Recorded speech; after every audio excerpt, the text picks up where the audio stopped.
Casey Boyle is an associate professor in the Department of Rhetoric and Writing, and he's also the director of the Digital Writing and Research Lab at the University of Texas at Austin. He writes and teaches about communication technologies and literacy practices as they concern accessibility, aesthetics, rhetorics, and creative practices. And he's here to cover what all of you, I'm sure, are aware is a commonly requested topic and something we all are trying to learn more about and stay on top of AI in the humanities classroom. So please help me welcome Dr. Boyle. Thanks, Elizabeth, and thanks to Laura and Liz too for having me, and all you for coming. Let me start my slides, uh, and I assume everyone can see this. Great.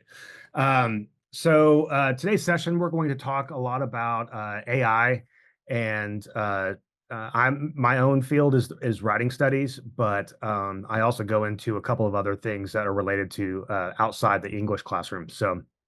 But what I hope to do is talk a little bit about AI and using it responsibly and developing AI literacies, especially around how to do so for creating lesson plans and involving it in the classroom and thinking through research skills, writing skills, reading skills, and ethical writing practices. I didn't know I was going to have a pretty good little intro. So there's me again. If you have any questions after the seminar and you want to shoot me an email, you're welcome to. My email's right there. I'll also have it at the very end as well. What we're going to do today is basically kind of four big chunks. The one thing I'd like to talk about first is understanding AI and its possible role in education. It is something that is affecting all of us as educators. So I want to kind of give a broad scope to it. And then I'm going to switch into three different lenses for AI in the classroom. Critical reading practices, AI in writing, and AI in genre practice. It's a little bit the reading and the genre are slightly adjacent to what most people talk about in terms of writing, but hopefully that will make itself clear as we go forward. What I'll do is I'll kind of lecture and talk through each section, and then at the end of each of section 2, 3, and 4, critical reading, writing, and genre practice, I have a couple of discussion questions I will post, and we can chat about them. Either you can voice them or post them in the chat or something, just to kind of get everybody involved and the ability to ask a question or pose problems if we need to. And at any time I'm going too fast, or if I say something that doesn't make much sense, or if you want to just ask a question, please stop me. You're welcome to jump in at any time. So I also want to give a disclaimer. I want to first and foremost say that I'm a humanities person all through and through, and a lot of my last 4 years of having to deal with AI has been resistance, and I have not wanted to do so. I didn't train to work with apps in this way, right? I thoroughly invested in the world of printed books and conversation and deep human inquiry. Um, and I think it's really important that the sort of slow thinking and creative friction that happens, that humanities has always brought is important, and it's still around, right? I also worry about, like many of you, I've seen in the feedback prior to this, the questionnaires. I worry about AI and the ability for it to de-skill or undermine what we're trying to do in the classroom. And I also acknowledge that AI is driven mostly by corporate interests, and there's all kinds of issues in and around there. Uh, so um, I have become a reluctant adopter of AI for a lot of different reasons. One is because it's here, and it's hard to fight that tide.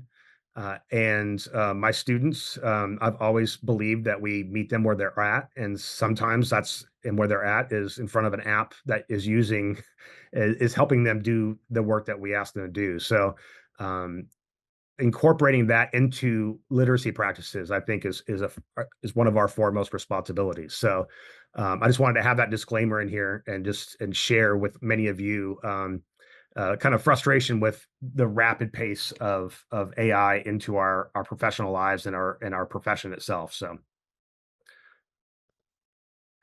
Um, so to start our first section, understanding AI and its possible role in education, we've all kind of came up to this around 2022, right?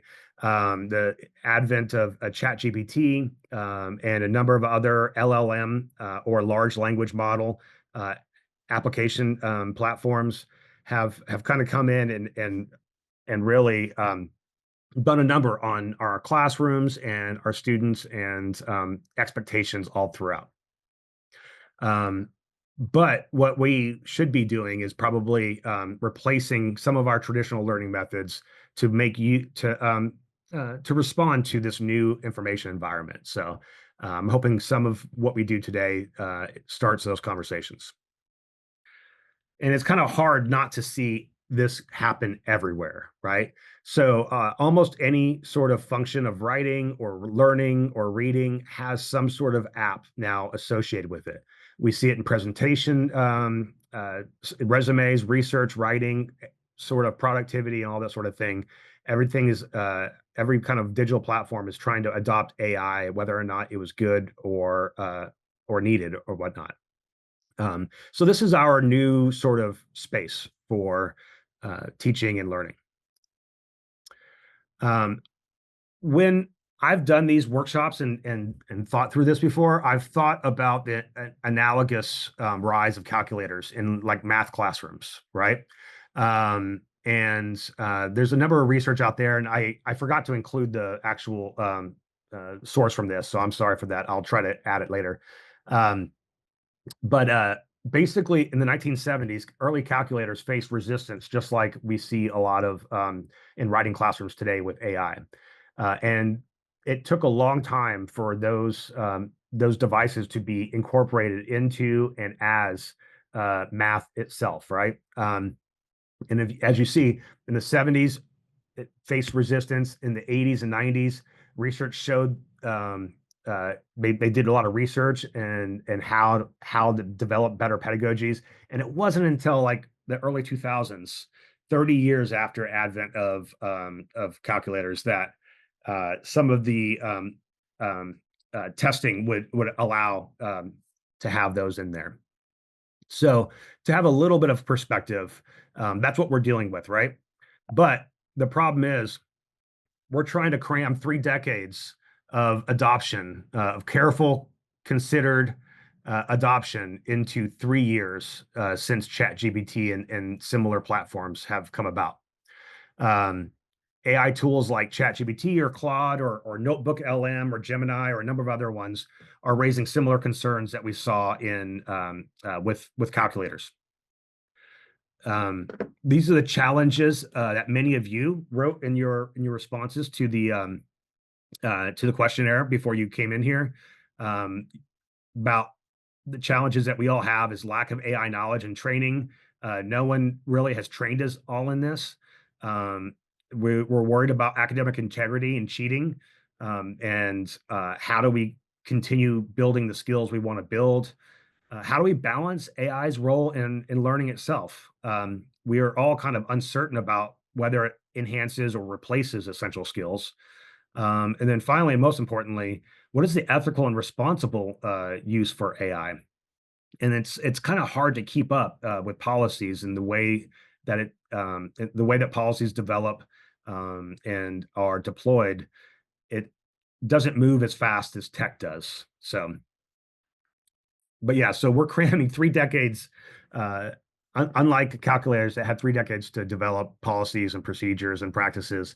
We've had 3 years. So and the problems are starting to be seen now. Just recently, and I mean by recently, I mean this week.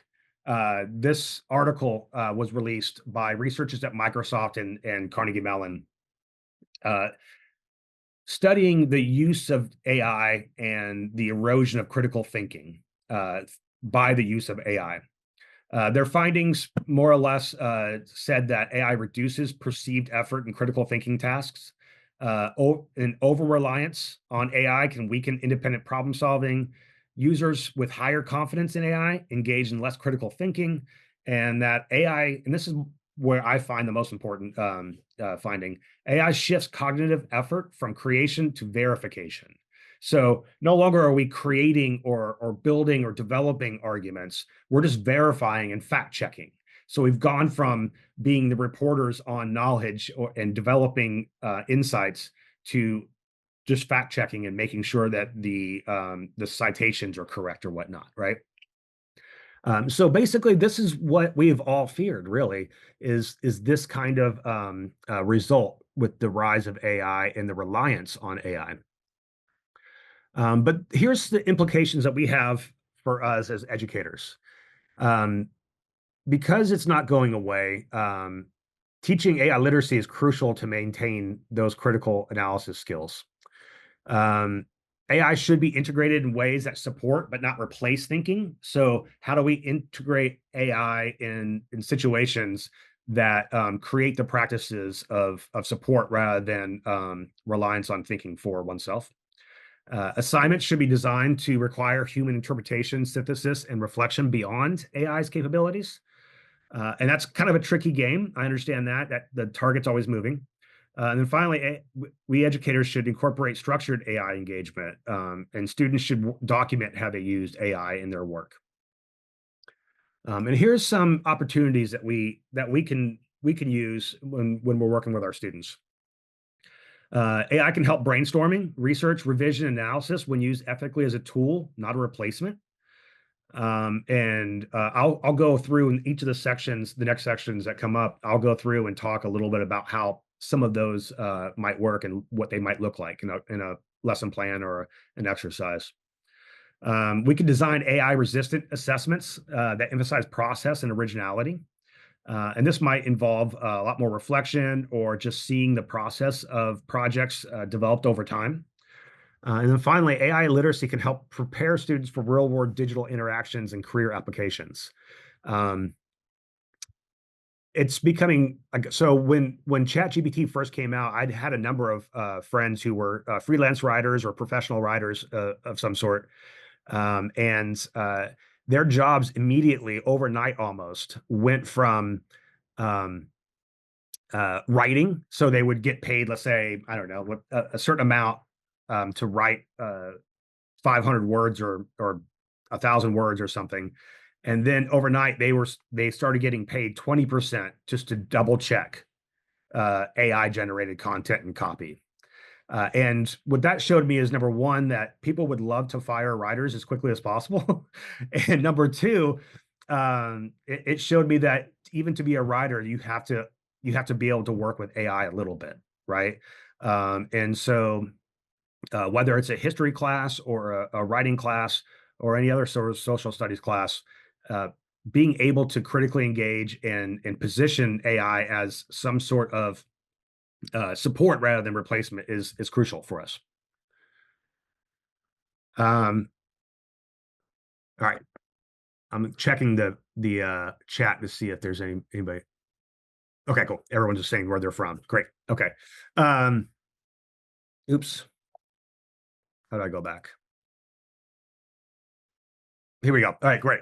So I'm starting in a place that people are not talking about enough. I don't think is I think AI and writing, which I'll get to at the next section, is gets most of the airtime when we're talking about AI and education and learning, but there's not enough being talked about in terms of critical reading practices and how AI is starting to infect those avenues as well. We certainly, and I'm trying to be in what's the word, affirmative in some ways to engage and affirm some tools to help us, help develop more critical reading skills. But it's becoming difficult to ignore it. So we'll talk about that in a second.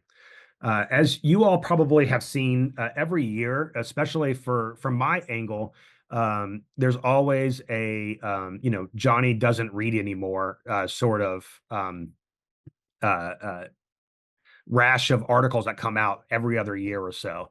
So, for instance, in Teen Vogue, college students are not reading. Atlantic talked about elite students who can't read books and all this sort of thing, right? Um, I'm gonna selfishly promote myself. I was really in that Teen Vogue article I was quoted, and so that was like the career highlight for me was to be in Teen Vogue. I was like super happy about that. So go check it out. I've got like a sentence in there. It's really great. Um, that's all the work you need to read of mine, just that one Teen Vogue interview. But this is what happens all the time: is that we see, and you all see this in your own classrooms. I have a son in 11th grade right now, and he almost will never read at all, right? And so reading is a difficult thing to get students to do, but we all consider it a necessary thing to do. We all did it. We all enjoy doing it still. Um, but reading is changing and technology is changing that reading practice. So let me show you a few. Well, here's a brief literature review about the importance of reading in writing studies.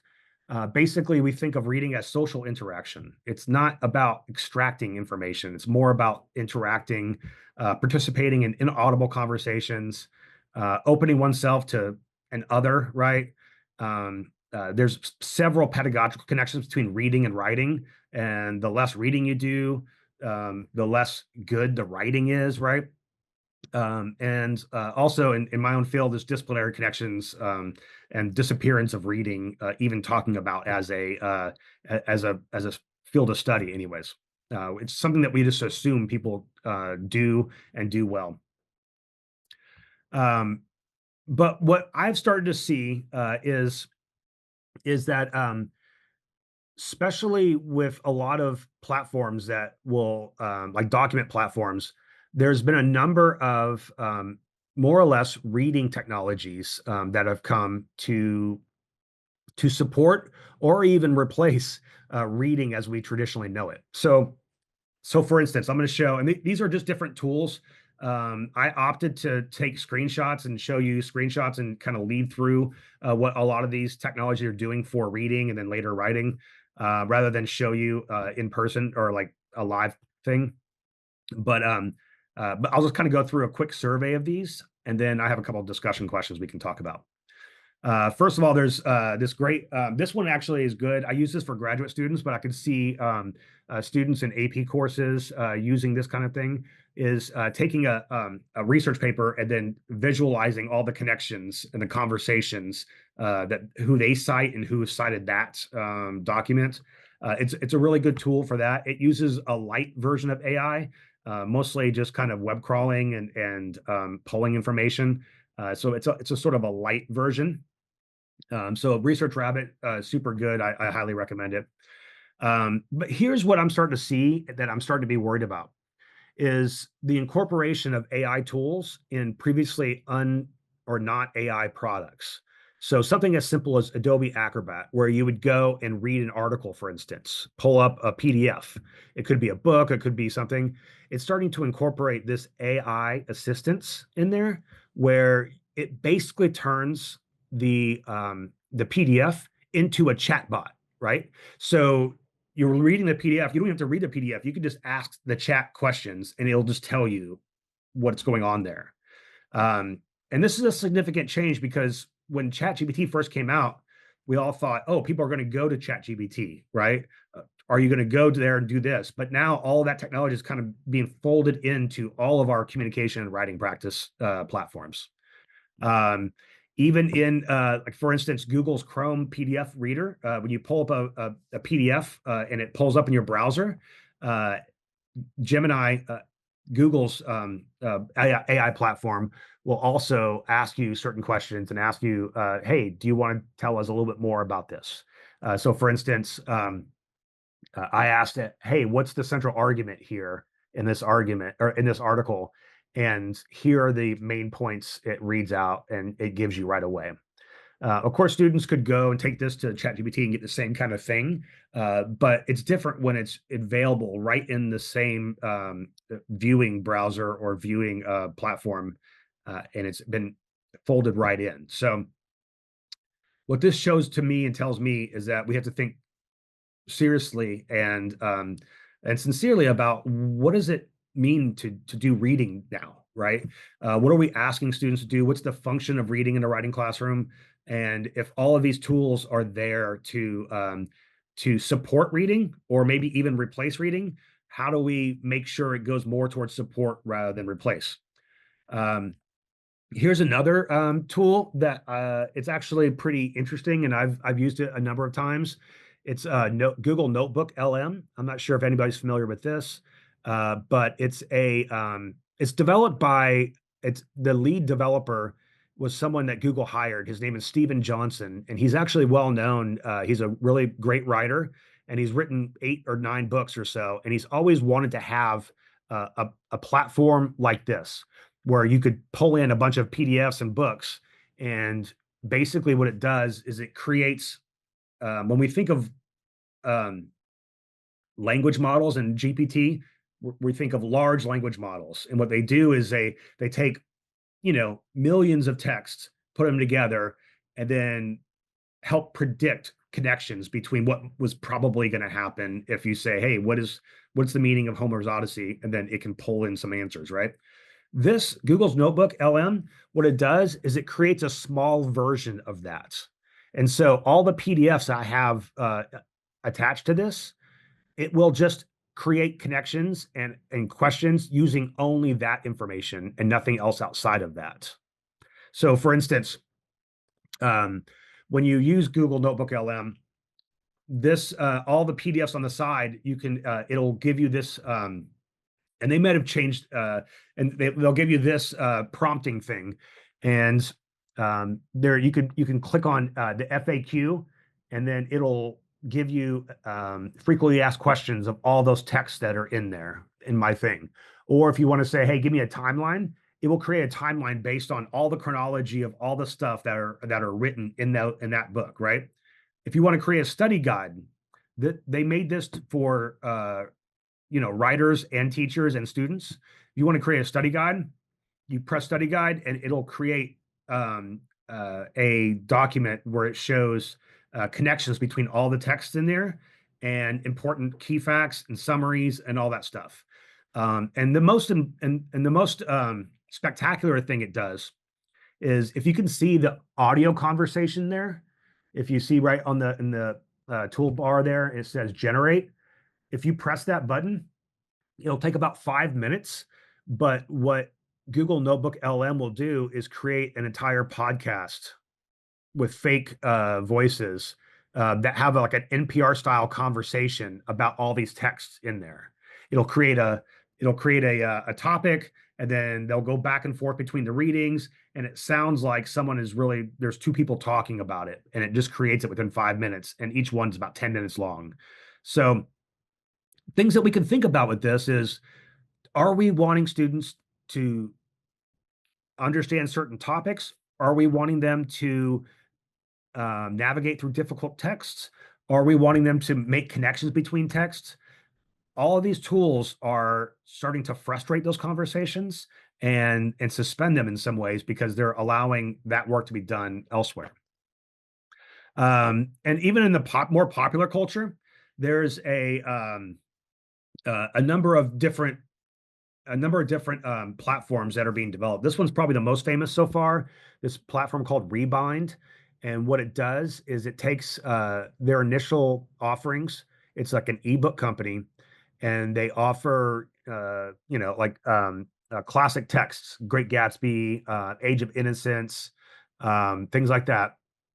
And they hire a contemporary writer who really likes that book, and they basically turn that contemporary writer through conversations into a chatbot that you can ask, let's say, Roxane Gay, what she thinks of Age of Innocence.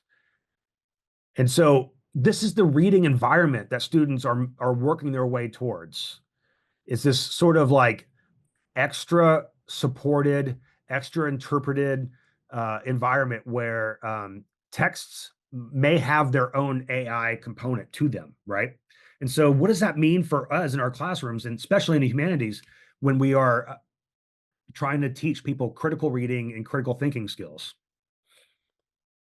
Um, so here's a lesson that I've used before, and this one, and a lot of these, by the way, these will all be in that Google Classroom. I you don't, and also the slide deck as well. But here's what one lesson might look like if you want to explore AI assisted reading. One first is I would ask someone to just kind of note their own typical reading methods, right? Select one or two texts you could give them in shared texts if you're working with a class or an individual student, or they can bring their own, but have them note and reflect on their own writing practices. Second, go back through and reread it, but using these these platforms, right?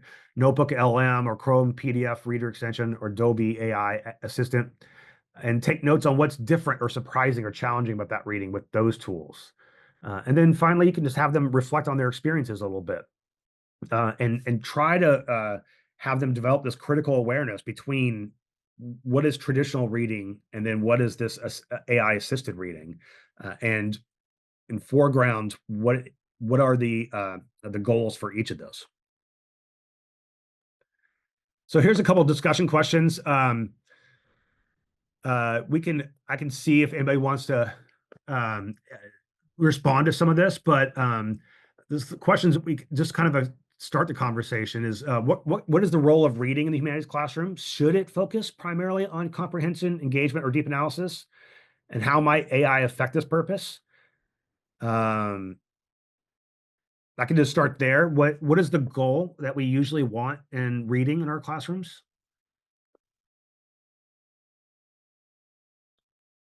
Well, I think that it depends on the needs of the kids. I'm seeing, right now that I'm having students who will come to me, and I teach advanced placement world history, and they can't do well on stimulus based questions.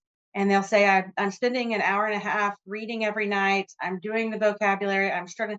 And it becomes like, I think for some of them, it's a comprehension issue. And so I think like the goal used to be get to deep analysis, but sometimes like when you have those gaps appear, like hopefully, the AI can kind of keep that rigor with them interacting in that new environment like you talked about. But I guess it depends on your kids. And I still kind of struggle am I a history teacher? Am I a reading teacher? Like where are the gaps with the kids? Yeah. So Yeah, I feel like so, and I could be wrong here, so please someone correct me, but um, I've always kind of suspected that reading classes like actually, reading like we have study skills kinds of courses, those kinds of things, but formalized reading stops really early on. Formalized reading instruction stops really early on, but the number of genre and the number of different purposes for reading just multiply, right? It blossoms and we think that just the basic extraction of information from basic words will translate elsewhere, right? But you're right, the comprehension isn't there because we haven't really supported the development of reading skills in ways that are needed. And to be honest, the proliferation of genres and media with video, with all these other things, kind of detract from the practice that might have been more implicit in learning in prior decades. It's just not there anymore. The media ecology is so much different. So thanks for that. I appreciate that. Um, so I'll ask that question, but I'll keep these two. But I want you to keep thinking about these questions even after the workshop. So I think these are the questions we're trying to get at when we're getting disrupted with these tools and technologies. I'm gonna switch into writing now, um, and this one is the sort of that this is what takes the air out of the discussion for most of the for most of AI, where everyone's worried about plagiarism and AI writing for people. And I've got a couple of things I'll talk about here, which I agree with, but that might help us see it slightly differently. Obviously, this is the headlines that came out was college essays dead, writing is dead. No one's going to need to learn how to write anymore, or no one's going to because of AI is going to just do it themselves. And I can kind of foreground some facts. Oops, there we go. We can foreground some facts. The sad facts I'll start with is that just like the reading tools I showed a second ago, the sad facts are that applications have generative AI built in them already. So, even texting, Gmail, Google Docs, Word, Microsoft Excel, Adobe Photoshop, all these things that we might use, Bing, although I'm not sure if anyone uses that. So, no shame if you do. But they all have AI built into it. So AI writing and generative AI has just kind of infected where writing is and where it's going.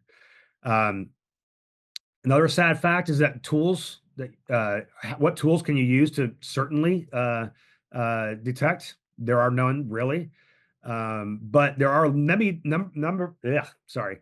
There are a number of tools that say they can detect, but really they're just flagging ESL students um, or non-native speakers or non-traditional English, right?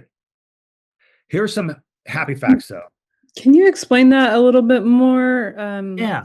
Why you think that they flag ESL students? Because I think there's a couple different reasons. One is it's looking for predictabilities. And there's two reasons why that happens. One is a number of ESL students will have the same kinds of predictable language deficiencies. And so it will false flag that as an AI generated content, right?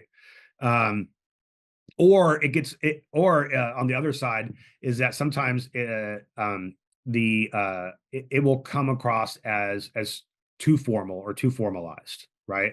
It lacks a sort of I don't know, common usage that it's trying not to flag. So that's a part of it. But it's mostly about the frequency with which certain words are used and the patterns that get developed there. But so some happy facts though is that it's a good opportunity now to reevaluate like what we are doing with writing in the classroom as an outcome, as a target, right? Um, as teachers, we don't ever want to get stuck and stale on our pedagogy or our content. So it's a good opportunity to do that. And we just have to, right? And also revision pedagogy. Now I'm going to talk about revision a lot in a second, but revision pedagogy got like 4 million times easier to do because of the use of LLMs and whatnot. Also, LLMs can help us create good rubrics, right? They can help us create good rubrics that are clear and identifiable and useful. So here's what good writing pedagogy has developed over the last 20, 30 years. Um, we think about writing pedagogy through a sort of revision-based or process-based practice. And each of the steps aren't just linear steps. They involve a lot of recursion and iteration. And so you draft something, you might draft it a couple different times, you organize it, it might be organized a couple different times, you review it, you revise it, and then you might have to go back and redraft and reorganize or whatever. So we think of this is what good writing pedagogy is, and this is why when we teach writing, we concentrate and focus on those steps. So here, this is it looks a little bit too linear, so that's why I like this a little bit better. It looks a little linear, but this is kind of what happens in the process of writing and our pedagogy for writing. The problem that we see too often is that AI is being used on that front end of it, right? Where the idea development, the narrowing, the gathering, that stuff is just cut off, and that's what the good writing practice does to help someone learn. They have to figure out how to organize something, how to arrange it, and that sort of thing. ChatGPT and the other things are really good at that stage at the very end there. It's really good at helping and intervening in the ordering and drafting and the revising and editing sections. And in a second, I'll talk through why that is in just a second. But first, I'm going to talk about something that we did here in my department, in my lab, about a year or so after ChatGPT came out. We did a small study. Me and my colleague Scott Graham did this. We worked with a bunch of grad students and undergrads.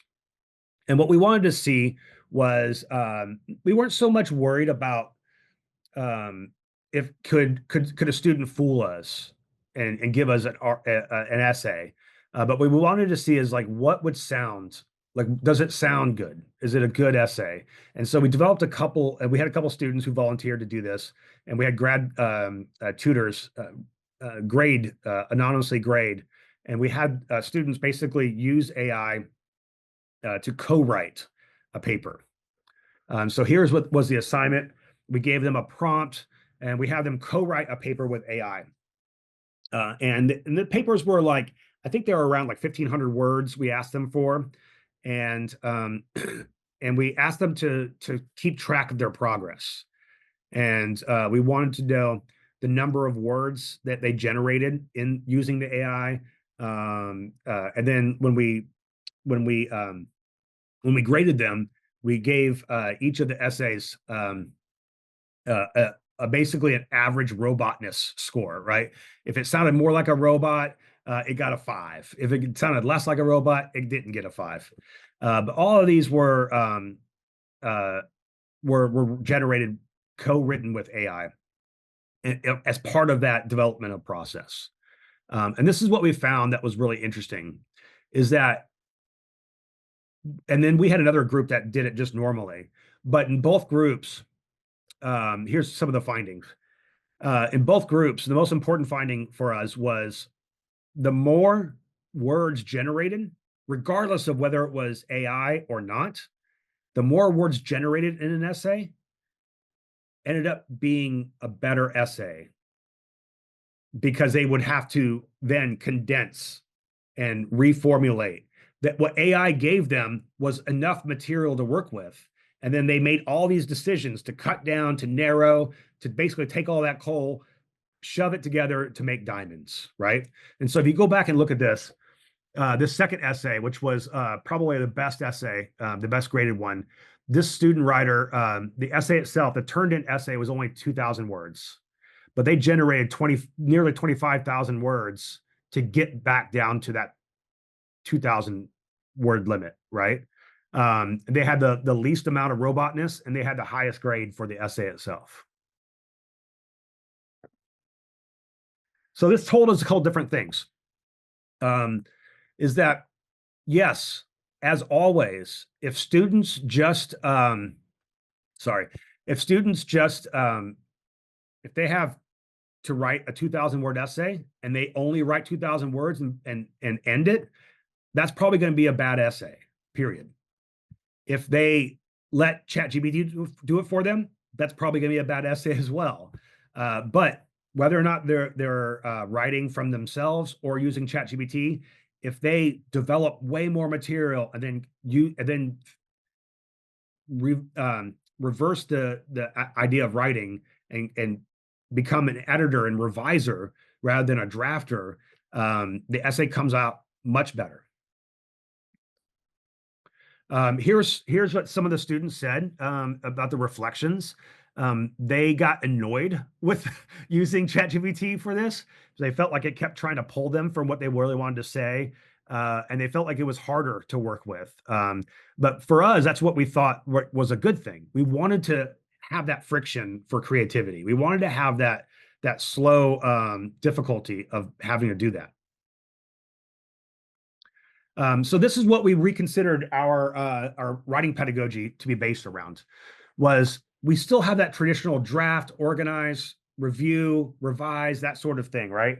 Where it's iterative, it's fractal, it's self-involved, right?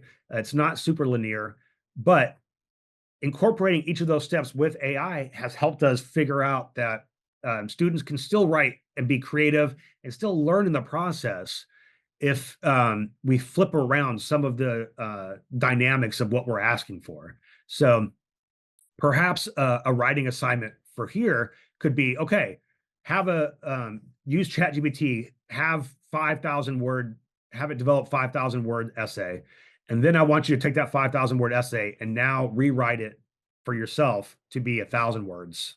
And you can use that. So there, what students will be doing is having to make lots of difficult choices of how do I get this one verb to mean these more things, as many things as possible, right? And so we're basically just coming around to great writing pedagogy again, but just from a different angle. Um, Here's an article that I put in another article. This is the second article, and this was from my colleague Scott, and this was based on the work that we did together in that lab project. Is and it's the article's in there. It's super accessible. It's really good, but it's talking about how AI can come in and be a part of. It can come in and be a part of a good writing practice and a good writing pedagogy, and not necessarily replace things. So, for instance, using AI as a tool and not a shortcut, and remembering that the process of writing is iterative, and that AI could help aid revision, but not bypass the thinking that's involved. So, if students are going to involve AI, how do you make it in a way that makes them think about that, right? um, Again, like continuing to go beyond linear models of writing development and practice is super important. As always, fact checking is going to be really important. So we used to do this because we would do the work ourselves, and the facts would be, well, I don't know. Even before AI, fact checking was difficult and important, I suppose. um, but um, but also what we learned here is that the prompting of AI platforms is a writing skill as well. How do you prompt well, right? Um, oh, I did. Did I have that? No, I didn't. Okay. In the packet in Google Docs, I have a couple of documents for how to. Oh, I got one document for good prompting, and you're welcome to use that and take that and use it for you will. But basically, good prompting involves the way that you interact with that platform to prompt the best stuff, right? To prompt it to have the best results. But that what we saw in there, and that's what Scott talks about in this article, is that can be considered an emerging writing skill that students need to have. So here's a lesson that I included in the packet that we used in one of these classes that I think is really important. And so this one builds off of the critical reading exercises. And you can start with the reflection and remembering of the critical reading in AI. And this involves the next steps involve basically how do you generate AI content and then create critical thinking in and around it. In addition to the critical revision strategies as well. So this is in the packet. This is an abbreviated version of it, and it's a little bit larger in the packet. Let me see. We have a question about. Let me see.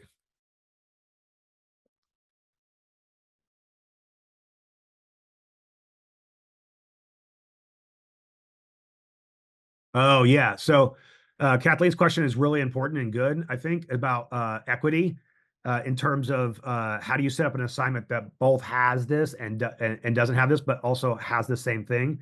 I think that's going to be a case by case basis, honestly, and that's going to come down to the teacher to understand the wider information ecology that student's working with.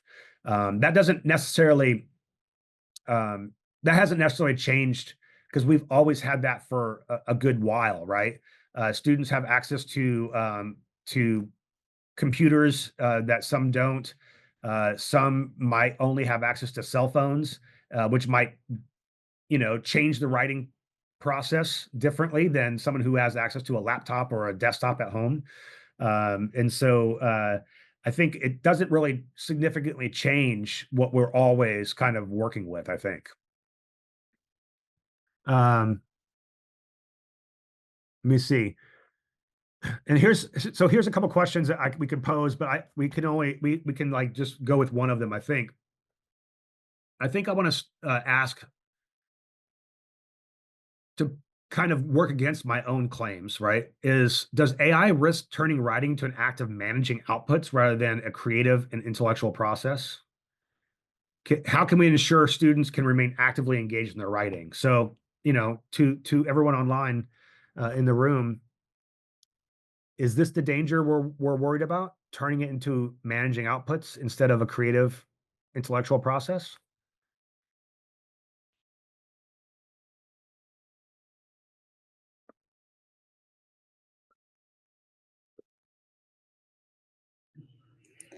Well, I think that kind of goes to my question that I put in the chat.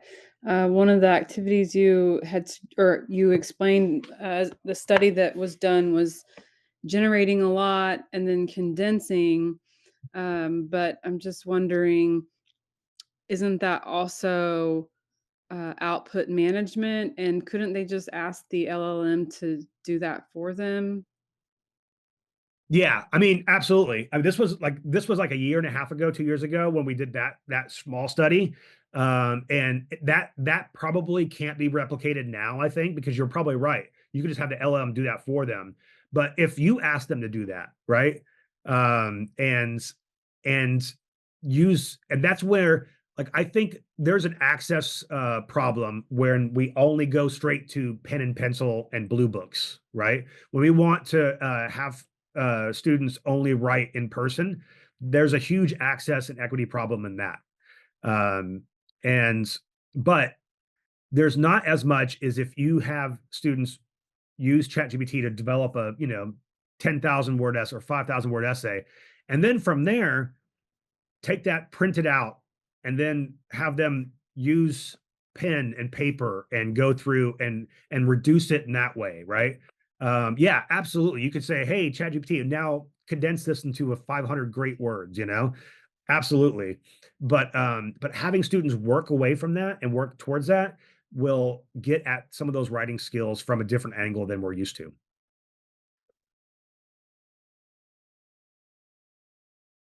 Let me see. Someone else might have written something.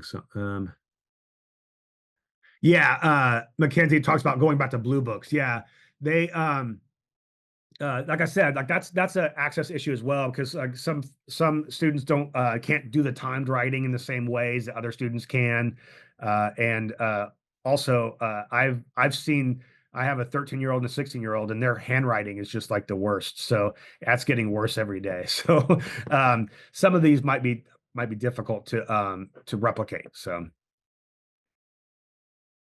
Let me see. Let me ask another question then.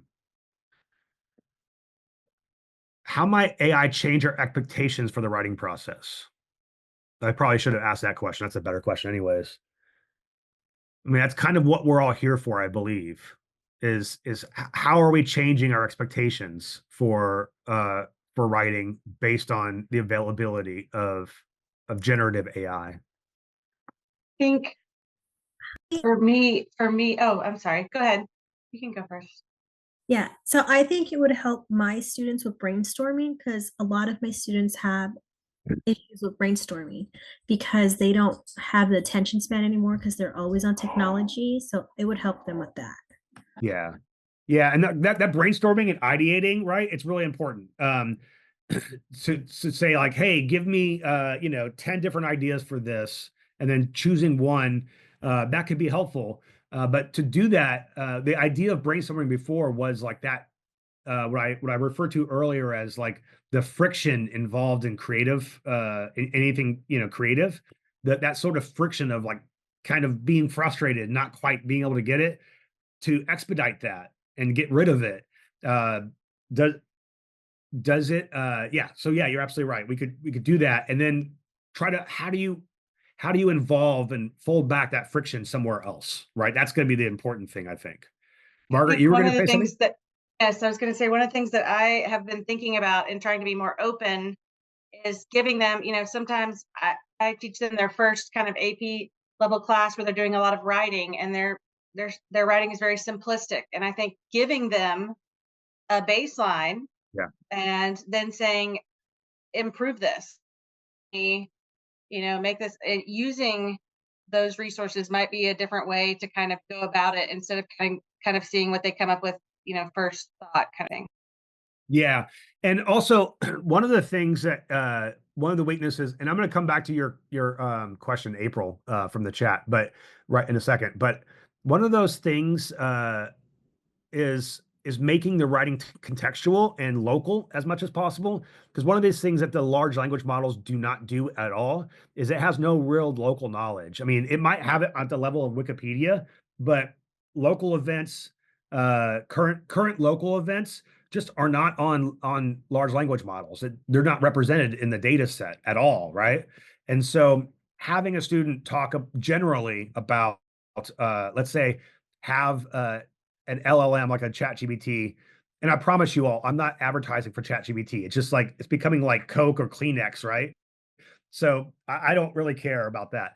But having a student do something generally and then having them revise it to make it a local essay rather than this general sort of, bland essay, that's also part of the writing process, right? Um, and could be helpful. April, the question was, how do you, if you're not using an LLM or ChatGPT to reduce 5,000 words to 1,000 words, let's say, how do you do that? My answer for that was, or my idea there was taking, printing out the essay and then working from paper from there, highlighting the good sentences they could pull in, and basically working analog for the revision process as much as possible, rather than doing it online and just having ChatGPT do it for them. So here's some other questions that we can I want you to keep in mind. But these are the questions that are coming up as we as we are engaging more and more LLMs and whatnot. And in my mind, it's developing the questions that we keep thinking about is the most important thing, rather than necessarily responding to them. So I have one more section, and something that we found that LLMs do really well with is genre knowledge. And this is something that kind of brings our reading and writing practices together. Writing is tough for students because they don't know the genres they're trying to write into, right? And so in my own profession, let's say training graduate students to be professors or scholars who are going to be producing scholarly arguments and articles, we have to do two things at once. We have to, one, train them in the genre itself, but then also train them in the content that they can add to, right? Your students are doing the same thing. They're having to learn academic essays, or they're having to learn science reports, or they're having to learn how to write a resume. And trying to match that content and that form together is a part of a literacy practice as well. Same thing goes for reading. We talked about this earlier, was that students, they learn how to read at a basic level, but then they never get formalized or sustained formalized reading instruction for all the different genre that come up in their lives, professionally or educational wise, right? But what AI does really good job of, and this is what it does, is it does a really good job at signaling genres. I call them genre machines because basically that's how it's based on. All of the data that's in there is associated with different types of well-described content. So you can, this is what I've done in the past. So for instance, having students, telling them the exact kind of genre that they'll be writing in. So for instance, this is an earlier screenshot from an earlier version of ChatGPT, but asking students for instance, Texas Lutheran to write a op-ed. It can give you the op-ed form really, really well, right? It might not be the right writing, right? But it can give you a really great formula for what that looks like and what it is. Um, but if we want to teach them how to write, how to respond to different audiences, how to do different kinds of things using a chat GPT, for instance, to then go on and say, okay, now do the same thing, but change it to a totally different thing, like a TikTok video, for instance, right? And that's a part of the writing process as well, is like, how do you write for different genres and audiences all the way through? And this is what I think I believe Margarita said earlier about brainstorming. This is a kind of a higher order form of brainstorming where you can take the same content and have a student present it in 10 different genre and then start teaching people what genre boundaries are, identification signals, and that sort of thing. And this is what some of the students were talking about in terms of genre in our study was basically talking about how it would veer off of it more or less as well, and how the academic essay itself became frustrating for them to write in and whatnot. But here's an idea of a lesson that I've used to do different genres, and it builds off of the other two lessons that we had. Is one way you could do this is having again more reading and writing kind of combined step where you discuss about different genres. You have one group work with news, one group with fiction, academic, poetry, so on and so forth, and use AI to summarize and compare the student analyses for each one of those things, and then do a comparison between those two things. You could have a student draft a specific text in a really well-known genre, and then use AI to translate it into a genre they do not know, to see their own words that they might have written in a blue book, for instance, be translated into a genre that they're unfamiliar with. And so they can kind of see themselves represented in a genre they're still trying to strive to master, right? Um, and then using AI, of course, to change genres, like we just said, but you could a number of different ones and see the different ones as they go through. And then, of course, the important ethical discussions and conversations as well. And so here's our, kind of discussion, and we can kind of bring back the other ones as well. What do we learn when we rewrite a text into a different genre? How does this reshape meaning, and how does AI reveal uh, genre conventions? But how much of the work that do we do, whether it's strict um, writing class or just humanities class itself, how much of that work is genre recognition and genre imitation, right?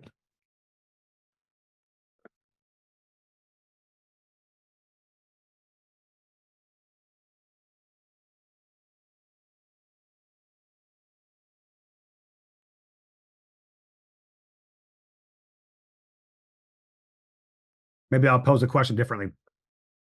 Oh, here's one. Margaret, oh, thank you. We learned code switching, which will be vital for students. Yeah, great. Yeah. We learned how to code switch from different genre. And that's going to be really vital for students, as Margaret says, to ability to see things from other perspectives and media and platforms as well. What is this? I think one of the things that it would help kids understand is the use of conventions with language, learning how to pare down ideas, thinking if I'm going to take something that's nonfiction, now I'm going to turn it into a poem, for example, it's going to require me to really kind of condense what is the real meaning of what I'm looking at. Yeah. Um, and I think I've done some things where you might say, all right, we're going to read a text. Now I want you to give me the main idea and do it as a hashtag. And so it forces the students to kind of really have to think what was the most important part and how are they all going to word it? What words are they going to use to highlight the essential parts of what we were looking at? Um, but I think that in just thinking of AI overall, I teach high school and I've taught AP Lang. I've taught every grade level except for seniors.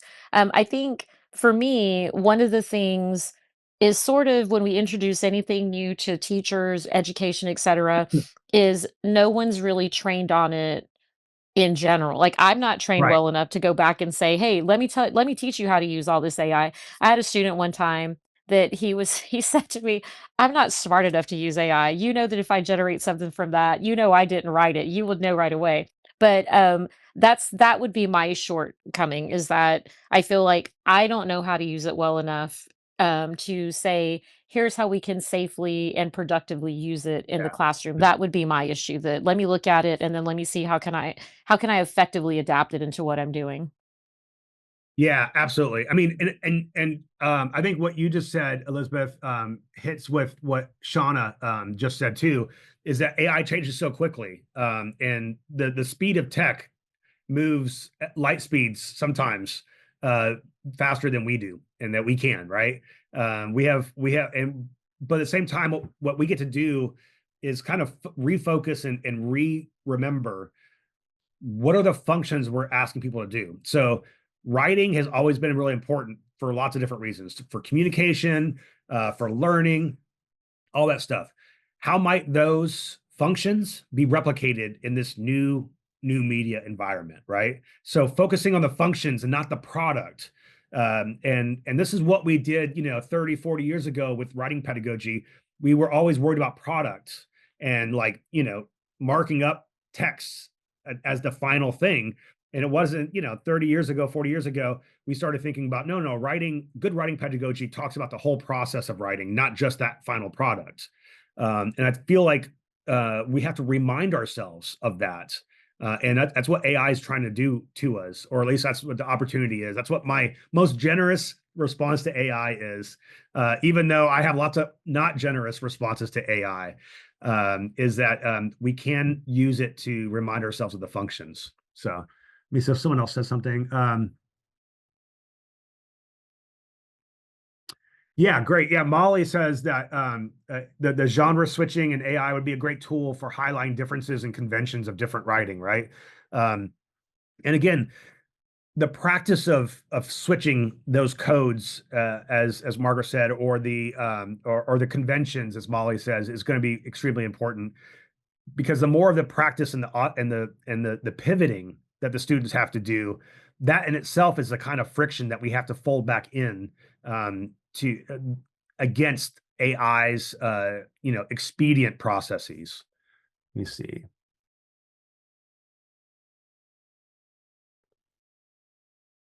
All right, 1 second. All right, I got one more thing, and then I'll open up to general questions. Um, so what you have in and I wanted to explain what this stuff was. This is the resources I'm giving out for it's in the Google Classroom, and what I've done here is so I'll just kind of go down the list real quick. I have a list of different AI apps in the Humanities Classroom. I think there's like 9 or so in there, and I have a little bit of a blurb for each one for you.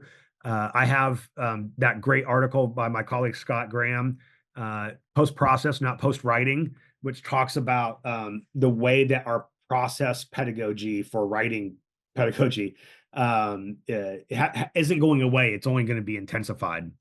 And then I have a number of other materials, like one, and this one, Elizabeth, this one might get to you. I think it was Elizabeth who said this, about having to use AI. I've got a handout that it's for effective prompt engineering for AI assisted critical reading and writing. It's basically got like a basic prompt thing, because like the way that you interact with large language models or ChatGPT or whatever it is, um, you set yourself up for success if you follow a couple of crucial steps. The weirdest one is, if you're nice to it, it gives you better answers, which I find really creepy. I find that really creepy and a little bit insidious, honestly. Like, I've got to be nice to this platform, right? Or else it won't give me as good of answers. It's kind of interesting.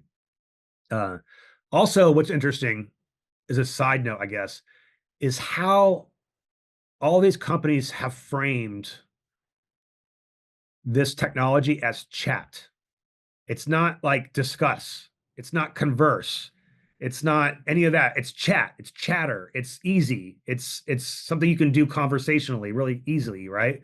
Um, that's doing some work that we can think about and be critical about. What is that chat metaphor doing for us on all of these platforms, right?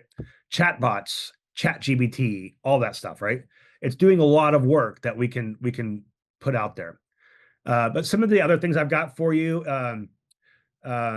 is the idea. I got a couple different lesson plans in here. One for critical reading, one for writing, and then one for the genre stuff.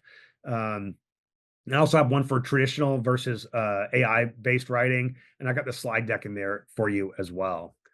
Um, and so that's the kind of the conclusion of the biggest stuff, but we still have a few minutes left. Thankfully for like a couple of questions, if anybody has like specific questions or concerns that weren't raised in the sort of like kind of big overview of AI in the humanities classroom.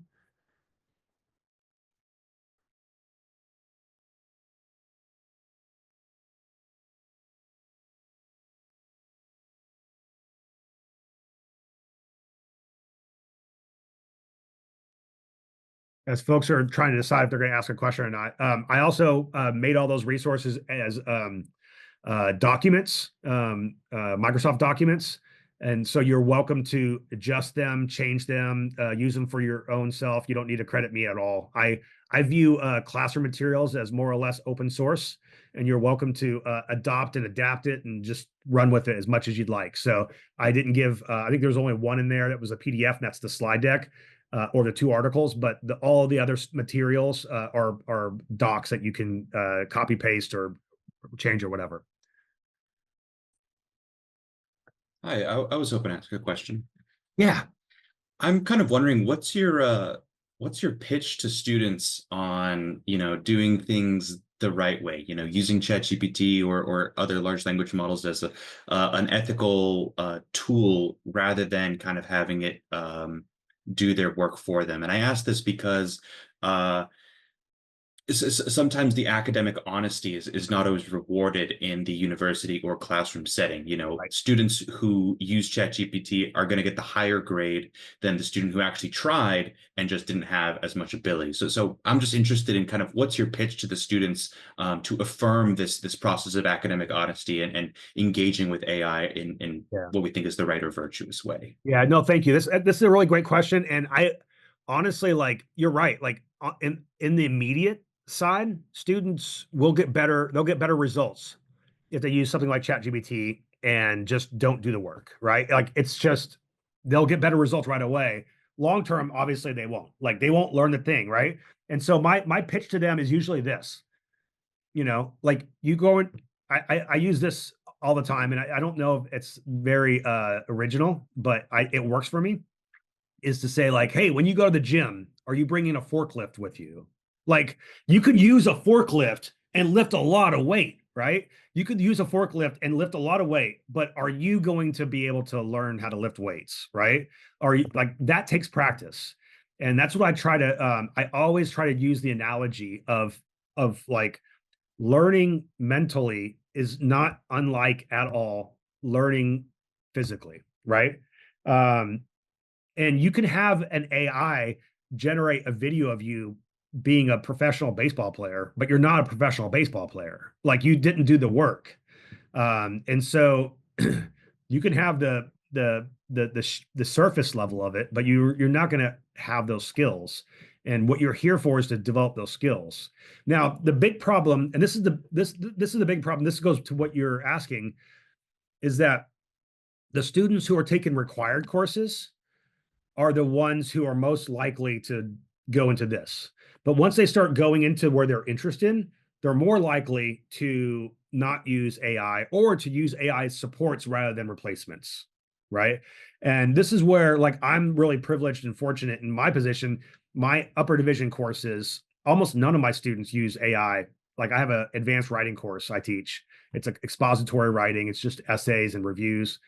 None of them want to do it because that's not why they're there. They're there to do this, right? But those aren't the beginning freshmen who are taking this course because the university and the state says you have to take this. These aren't your students who have to be in ELA and they don't want to be, right? So there is a difference between the required person and the elected student. Thank you so much. I Of think course. that's an awesome analogy. And also my discipline is like more philosophy. And so this really strikes a chord with like the Nozick's experience machine.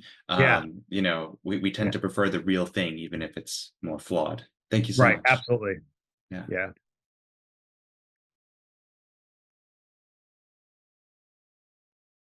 We have time for maybe one more question before I turn it over to Elizabeth to close us out.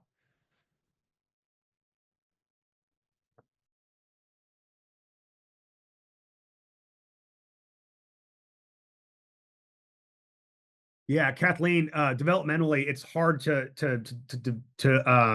reward the long term, right? And that's been a forever problem, right?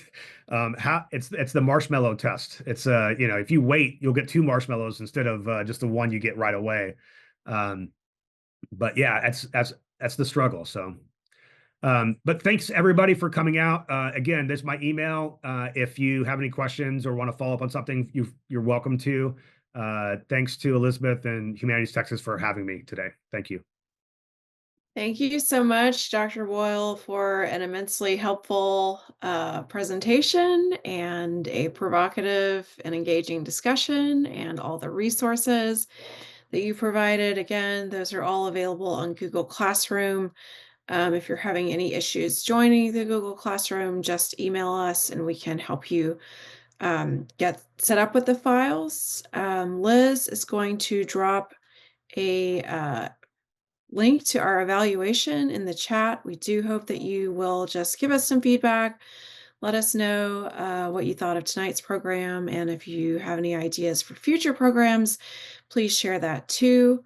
I'll add that we have a number of programs coming up this spring, mostly in person, but we did recently announced that we'll be having a webinar on the Great Gatsby. So that'll take place in early April. I know that's a commonly taught text in Texas schools, and we are celebrating its 100th year since it's been published. So do check that out. And we hope to see you again soon. Please email us at institutes@humanitiestexas.org if you have any questions. And we wish you all a great night. Thank you. And Rachel, yes, the slides are posted on Google Classroom. They're available as a PDF.